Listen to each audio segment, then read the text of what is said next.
भारतीय नौसेना ने एक और इतिहास रच दिया है। सब लेफ्टिनेंट आस्था पुनिया भारतीय नौसेना की पहली महिला फाइटर पायलट बन गई हैं। शिक्षक दंपति की यह होनहार बेटी बचपन से ही देश सेवा का सपना देखती थी और अब उसने न सिर्फ अपने सपनों को उड़ान दी है बल्कि देश की बेटियों के लिए एक नई राह भी खोल दी है। हालांकि नौसेना में महिलाएं पहले से ही समुद्री टोही विमानों और हेलीकॉप्टरों की पायलट रह चुकी हैं, लेकिन यह पहली बार है जब किसी महिला को फ्रंट लाइन फाइटर एयरक्राफ्ट में शामिल किया गया। यह निर्णय महिला अधिकारियों के लिए लड़ाकू भूमिकाओं के द्वार खोलता है।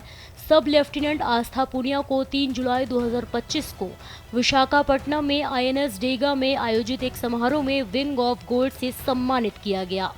वे भारतीय नौसेना की पहली महिला फाइटर पायलट बनी, जो एक ऐतिहासिक उपलब्धि है। इस समारोह में रियल एडमिरल जनक देवली ने उन्हें और लेफ्टिनेंट अतुल धुल को यह सम्मान प्रदान किया। आस्था पुनिया ने बेसिक हॉक कन्वर्जन कोर्स के दूसरी बैच में सफलता हासिल की और अब वे मिग 29 के और राफेल जैसे विमानों को उड़ाने के लिए तैयार हैं।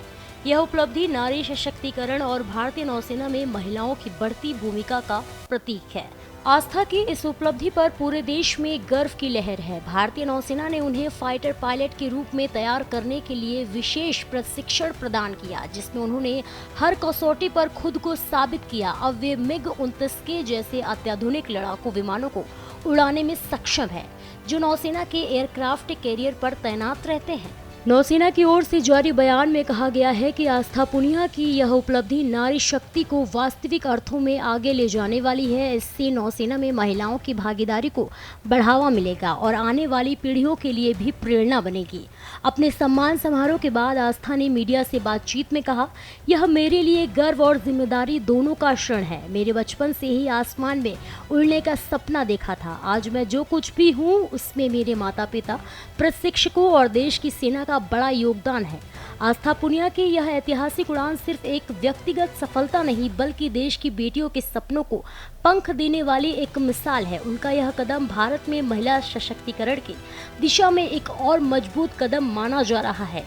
हाल ही में ऑपरेशन सिंदूर के दौरान भारतीय सेना की कर्नल सोफिया कुरैशी और वायुसेना की विंग कमांडर व्योमिका सिंह ने भी परिचालन जानकारी साझा की थी। यह संकेत है कि भारतीय सशस्त्र बलों में महिलाओं की भूमिका अब सिर्फ सीमित नहीं रही बल्कि वे अब मुख्य ऑपरेशन जिम्मेदारियां भी निभा रही हैं। सब लेफ्टिनेंट आस्था पुनिया की यह उपलब्धि न केवल एक व्यक्तिगत सफलता है बल्कि यह भारतीय नौसेना में महिलाओं के लिए नई संभावनाओं के द्वार खोलती है। यह एक प्रेरणादायक कदम है जो आने वाले समय में अधिक महिला फाइटर पायलटों को प्रेरणा देगा।